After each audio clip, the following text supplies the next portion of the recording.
வாழ்ந்து அவர் நன்கு பேர பிள்ளைகள்லாம் பார்த்து ஒரு ஆசீர்வாதத்தோடு அவங்க உலகத்தை விட்டு போயிட்டாங்க.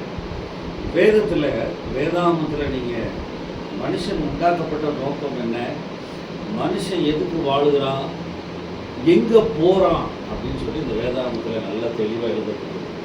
எல்லாரும் நம்ம எல்லாரும் தாயின் வயிற்றில் என்ன செய்கிறோன்னா 40 வாரம் நம்ம இருந்து 36 வாரம் 40 வாரம் இருந்து திரும்ப வெளியே வர்றோம்.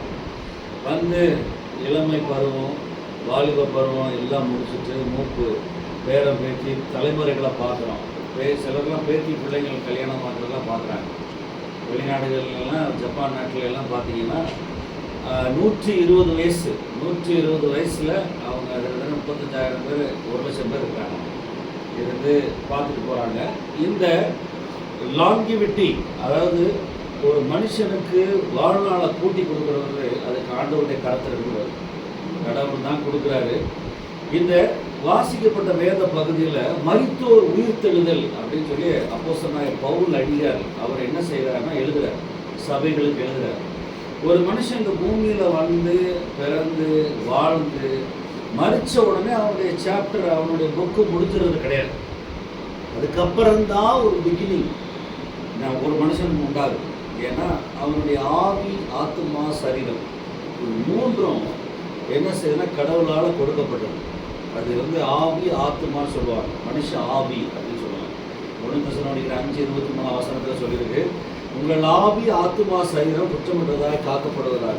இன்றைக்கி உலகத்தில் நம்ம என்ன செய்ய பிறக்கிறோம், நமக்கு ஒரு கெரியர் இருக்குது, படிக்கிறோம், we are earning money, we are making ourselves so much. என்னென்னா ஒரு எங்கேஜ் இந்த உலகத்தில் எப்படி வாழணும், எக்கனாமியில் பொருளாதாரத்தில் எப்படி வாழணும், பிள்ளைகளை செட் பண்ணணும், எல்லாம் செய்கிறோம் நம்ம. ஆனால் படைத்தவர் ஆண்டவராக இயேசு கிறிஸ்து, அதாவது பூமியில் பூமியில் வந்து மனுஷனுக்கு ஒரு பாதையை, அன்பின் பாதையை வச்சுட்டு போயிருக்காரு. அந்த அவருடைய அடிச்சுவடுகள் என்ன, அவர் படி வாழ்ந்தால் இந்த வாழ்க்கை முடியும் போது 80 வயசோ 100 வயசோ 120 வயசோ முடியும் பொழுது மறுவாழ்வு ஒன்று நித்தியமா முடிவில்லாத ஒரு வாழ்க்கை இருக்கு. அது இந்த மனுஷனுடைய ஆவி ஆத்மா அழியாது. இந்த சரீரம் வந்து பூமியில் பைபிளில் சொல்லியிருக்கு, சரீரத்தில் தான் கடவுள் வாழ்கிறார். கடவுள் வந்து ஒரு ஆவியானவர். அந்த ஆவியானவர் மனுஷனுக்கு வந்து பாவத்தை வந்து மன்னிச்சுட்டு அவனை நீதிமான ஆக்கிட்டு அவனை தான் பிள்ளையா மேன்மை பாராட்டுறார். அப்படிதான் என்னுடைய பிரதரின்ல அவர் சொன்ன அந்த சங்கதியை கேட்டீங்க. அந்த என்னுடைய அங்கிள், அவர் மாமா வந்து கடவுளை ஏற்றுக்கொண்ட பிறகு பாவங்கள் மன்னிக்கப்பட்டது 1998 வந்து ரொம்ப உற்சாகமாக சந்தோஷமாக எல்லார்ட்டையும் ஜாதி வித்தியாசமாக பார்க்க மாட்டேன், எல்லா கடைகளில் உட்காந்து டீ குடிப்பார், எல்லா சின்ன பையனோட உட்காந்து பேசுவார், என்னோடலாம் ரொம்ப நேரம் பேசியிருக்கார். அவ்வளோ ஒரு சந்தோஷம் சமாதானம் பாவ மன்னிப்பு நிச்சயத்தை பெற்றுக்கொண்டார். அதுக்கப்புறம் அவர் லைஃப் வந்து டிரான்ஸ்ஃபார்ம் ஆயிடுச்சு, மறுரூபமாக்கப்பட்டது. இந்த மனுஷனுடைய இந்த சரீரத்தில் கடவுள் வந்து ஆவியாகி வார்த்தையாகி வாழ்கிறார். இயேசு வந்து வார்த்தையானவர். வாழ நீதிமானா ஒரு அன்பின் பாதையில் நம்ம வாழ்ந்துக்கிட்டே போனோம்னா மறுவாழ்வு நம்ம அந்த பரிகரிக்கிற கடைசி சத்துரு மரணம், அதுபோல் உயிர்த்தெழுதல்னு ஒரு நிகழ்ச்சி இருக்கிறது. இயேசு பூமியில் வந்து அவர் நமக்காக பாடுபட்டு மரித்து அடக்கம் பண்ணவர் 3ஆம் நாள் அவர் தேவன் மரித்தவர்களுக்கு உயிர்த்தெழுகிறார்.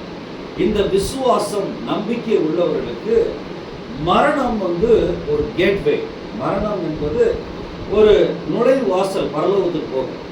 பாருங்க, மரணம் என்பது மனுஷன் பாவம் செஞ்சதுனால தான் வந்தது.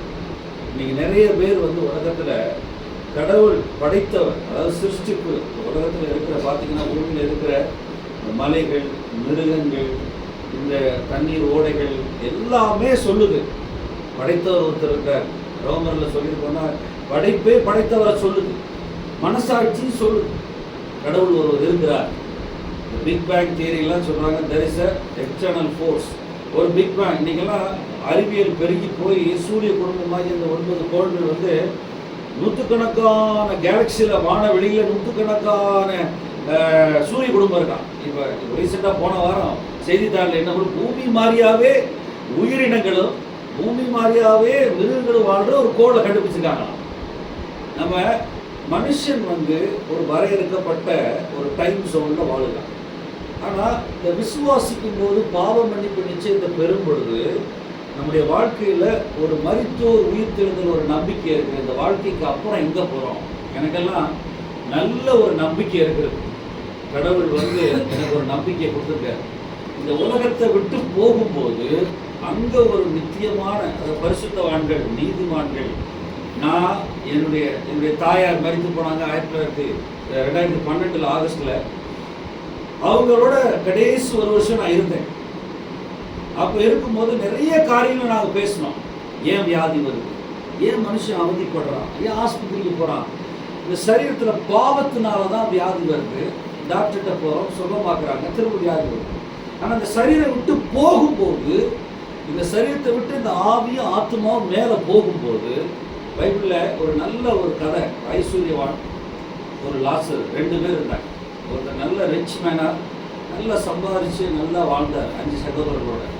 ஆனால் ஒரு ஏழை ஒரு லாசர்னு வந்தாங்க. 2 பேர் மரிக்கும் போது, when it comes to death, மரிக்கும் போது அப்படியே பேஜ் மாறுது. ஏசு அந்த சம்பவத்தை சொல்லும்போது என்ன சொல்றாருன்னா, ஒருத்தர் மரித்து அடக்கம் பண்ணப்படுறாங்க, ஒருத்தர் மரித்து தூதர்களால் மேலே கொண்டு போய் ஆபிரகாம் மடியில் கொண்டு விடுறாங்க.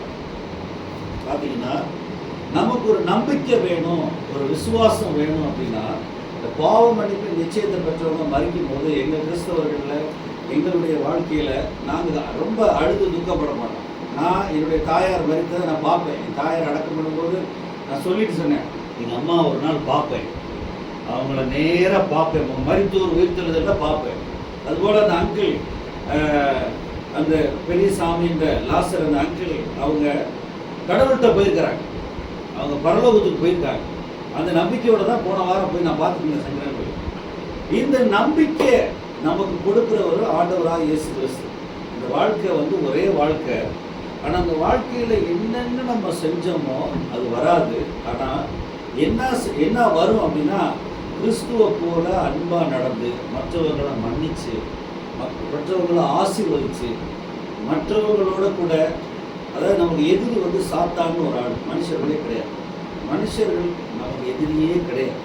மற்றவங்களை மன்னிச்சு, இருதயத்தில் மனசில் கசப்பு இல்லாமல், இயேசு சொன்னார், உள்ளத்தில் அன்பு கூறுவோட பிரணத்தில் அன்பு கூறுவாயாக.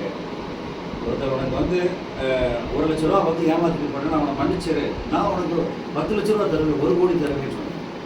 இந்த மாதிரி மன்னிப்பின் வாழ்க்கை, அன்பு இருந்தால் தான் மன்னிக்க முடியும். அன்பு, அந்த தெய்வீக அன்பு நம்ம மனசில், நம்ம உள்ளத்தில் ஊற்றப்பட்டிருந்தா தான் நமக்கு மன்னிக்கிற சுவாபம் வரும். இந்த மாதிரி மன்னிச்சு அவருடைய பாதைகள் அடிச்சுடையில் நம்ம வாழும்போது இந்த மரித்தோர் உயிர்த்தெழுதல் நம்பிக்கை கிடைக்கும்.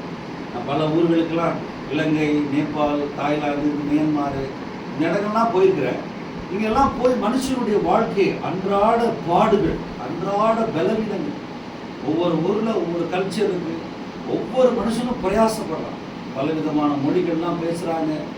ஆனால் எல்லாருக்கும் பூமியில் உள்ள இந்த 800 கோடிக்கும் கடவுள் வந்து ஒரே ஒரு வழி வச்சிருக்காரு. அது இயேசுதான் வழி. ஆமென். அவர் வழியில், அவர் அன்பின் பாதையில் நீங்கள் நடந்தீங்கன்னா, பாவ மன்னிப்பு நிச்சயத்தை பெற்றா, இந்த மரிக்கிறது, ஐயோ உலகத்தை விட்டு போயிட்டாரே அப்படின்ற ஒரு அவநம்பிக்கை நமக்கு வராது, வேதனைகள் வராது. நான் நம்பிக்கிற விசுவாசம், யார் என்னுடைய உறவுகள், யார் என்னுடைய தாயோ, அங்கிளோ, என்னுடைய மாமாவோ, என்னுடைய சித்தியோ, யார் இந்த உலகத்தை விட்டு போனால் அவங்கள பூரா நான் மேலே போய் பார்ப்பேன். பரலோகம்னு ஒன்று இருக்குது. அது பைபிளில் சொல்லி, இந்த வேதத்தின்படி நான் வாசிக்கிற இந்த பகுதியில் பாவ மன்னிப்போடு ஒரு அன்பின் வழி, ஒருவரை ஒருவர் என்ன செய்யறதுன்னா, சகோதர சிநேகத்தில், அன்பில், கீழ்ப்படிதலில் மன்னிக்கிற வழியை இயேசு சொல்லியிருக்கிறார். அவர் சொன்ன வழியின்படி நடந்தா, எத்தனை வருஷம் வாழ்ந்து இந்த உலகத்தில் மறிச்சாலும் சரி, யாரும் ஆஸ்பத்திரியில் மறிச்சாலும் சரி, வீட்டில் அகால மரணமோ எதிராக எப்படி போரில் மறிச்சாலும் சரி, அவங்க எல்லாருக்குமே அந்த பரலோகத்தில் ஒரு நித்திய வாழ்வு, ஒரு முடிவில்லாத ஒரு வாழ்வு ஒன்று இருக்கு. அந்த வாழ்வை சுதந்திரிக்கத்தான் கடவுள் மனுஷனை பூமியில் படைச்சார். இதை நான் வந்து கண்டுபிடிக்கிறதுக்கு எனக்கு 10-20 வருஷம் ஆச்சு. 40 வயசு வரைக்கும் பைபிளை படித்தேன். 22 வயசில் சில காரியங்கள் தெரிஞ்சு. சில பேருக்கு வந்து உலகத்தில் பார்த்தீங்கன்னா 40 வயசில் ஒரு ஞானம் வரும், 50 வயசில் ஒரு ஞானம் வரும். ஆனால் ஒரு இது நாள் வரைக்கும் இந்த பூமி தோன்றி 6000 வருஷம் ஆச்சு. 2017 வரைக்கும் கோடிக்கணக்கான மக்கள் மறித்து அடக்கம் பண்ணப்பட்டாங்க. அவங்களாம் எங்க போனாங்க? இதுல போட்டிருக்கு. அவங்கெல்லாம் எங்க போனாங்கன்னு இங்க போட்டிருக்கு. அவங்க ஏன் பிறக்கிறாங்க? அவங்க எங்க போறாங்க? அந்த போகிற இடம், மனுஷன் கடவுளால் படைக்கப்பட்டவர். அந்த பூமியில அந்த ஆண்டவருடைய பாவ மன்னிப்பை பெற்றுக்கொண்டு அன்பின் வழியில வாழ்ந்தா, இந்த மரித்த பிறகு ஒரு பெரிய ஜீவ நம்பிக்கை இருக்கு.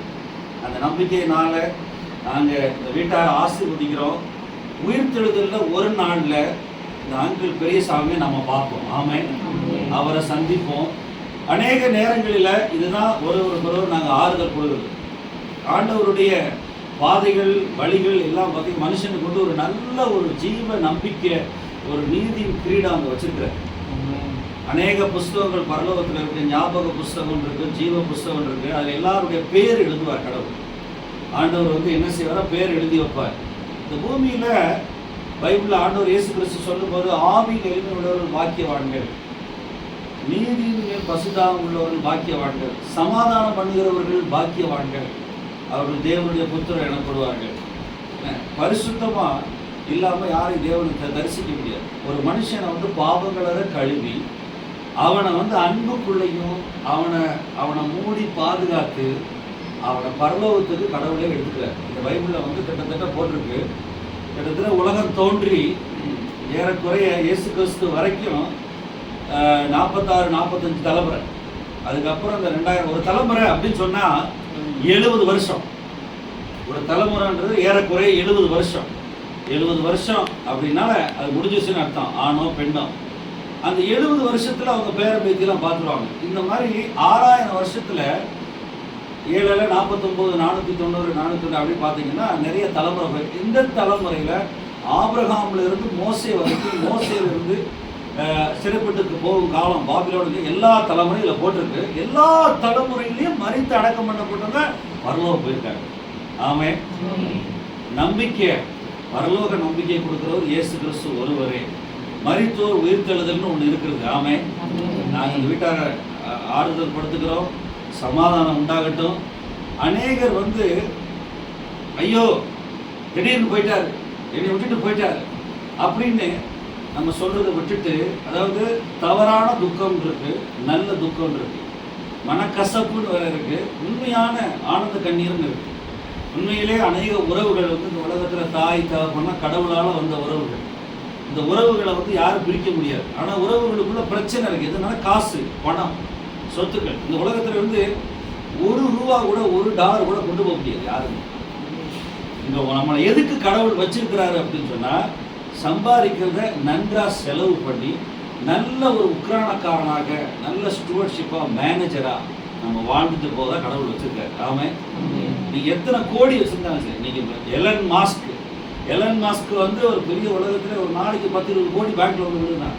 அவனுக்கு 14 பிள்ளைங்க, 4 மனைவி. ஆனா $1 கூட கொண்டு போக முடியாது, $1 கூட கொண்டு போக. நம்மளை கடவுள் கொடுக்குற அந்த சம்பாத்தியத்தின் ஐஸ்வர்யத்தை சம்பாதிக்கத்தக்க பேரனை கொடுக்குறது உபாகம் 8 பேரை சொல்லி கடவுள் தான் கொடுக்குறாரு ஒரு மனுஷனை. ஆனால் இந்த வாழ்க்கையில் நம்ம செய்கிற படிப்பு, கல்வி, கரியர், இந்த மாதிரி பணங்கள் சேர்க்கிறது, வீடு, இதெல்லாமே ஒரு தற்காலிகமா கடவுளுடைய ஆசீர்வாதமா இருக்கிறது. ஆமே. ஆனா மரித்து அடக்கம் பண்ணப்பட்டு நம்ம உயிர் தெழுந்து நம்ம கடைசியா நம்ம இயேசு கிறிஸ்து சொர்க்கத்துக்கு பரலோகத்துக்கு போகும்போது தான் நமக்கு உண்மையான வெகுமதி, ரிவார்டு கிடைக்குது. ஆமே சொல்லுங்க. உண்மையான வெகுமதி தான் அங்கதான் கிடைக்குது, இங்க இல்லை. இதை படிச்சு பார்த்தீங்கன்னா நேரம் கிடைக்கும்போது படிச்சு பாருங்க. இந்த மரித்தோர் உயிர்த்தெழுதல ஒவ்வொரு கிறிஸ்தவர்களும் விசுவாசிங்க. பவுல் அப்போஸ்தலர் தான் எழுதுறாரு, நம்ம எல்லாம் ஒரு நாள் உயிர்த்தெழுவோம். கிறிஸ்துவுக்குள்ள அடக்கம் பண்ணப்பட்டவங்க எல்லாம் ஒரு நாள் உயிர்த்தெழுவோம். நான் என் தாயை ஒரு நாள் பார்ப்பேன். 13 வருஷம் ஆச்சு அவங்க மறித்து. அவங்க நிறைய காரியங்களை கல்வியை டீச்சராக இருந்து மறிச்சாங்க. நிறைய என்னுடைய ரிலேட்டிவ்ஸ், என் ஃப்ரெண்ட்ஸ் எல்லாம், நிறைய உறவுகள்லாம் எனக்கு தெரியும். ஆனால் இந்த மரித்தோர் உயிர்த்தெழுதல் நம்பிக்கை எங்களுக்கு கடவுள் கொடுத்ததுக்காக நன்றி சொல்லுங்க. கடவுள் உங்களை ஆசீர்வதிப்பார். நாங்கள் ஆறுதல் படுத்துக்கிறோம். ஜெபம் பண்ணுவோம்.